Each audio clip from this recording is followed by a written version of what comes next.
California is burning, again. But this time, the flames feel different. The devastation seems almost too perfect, too calculated. Why is this happening now? Why here? And why in such a crucial moment for the state? Let's dive into the facts, the questions, and the unsettling connections surrounding California's wildfires. For years, California turned to cloud seeding to combat its perpetual drought. This weather modification technique could coax rain from stubborn clouds, providing much-needed moisture to the parched land. But now, in the state's most desperate hour, cloud seeding has ceased. Why?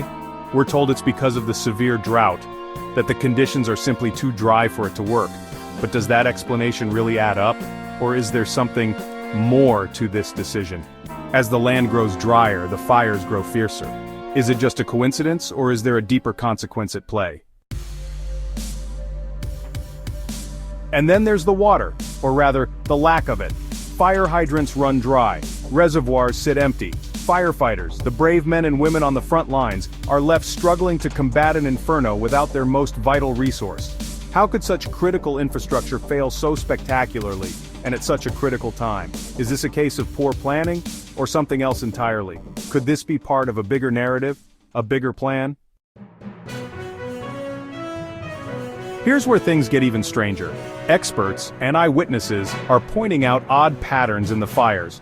Patterns that suggest these aren't just natural disasters, but possibly man-made. Why would someone start these fires? And who would benefit? Theories abound, from land development schemes to political agendas. And while we may not have all the answers, the questions themselves are enough to raise eyebrows. Here's the twist. The areas currently ablaze, they're the same areas earmarked for the 2028 Olympics. That's right, the world's eyes are set to be on California in just a few short years. And Governor Gavin Newsom is promising a grand rebuild, a shiny new Los Angeles ready to host the globe. But at what cost? Is it possible that these fires are paving the way for something bigger? A blank slate for redevelopment? Federal funds pouring in to rebuild what was conveniently destroyed? It's a theory that's hard to ignore. The California wildfires are more than just a natural disaster. They're a puzzle with too many unanswered questions. Cloud seeding abandoned, water systems failing, fires that don't behave like normal fires. And in the middle of it all, Olympic ambitions and billions of dollars in redevelopment. So, what's really going on? Who stands to gain?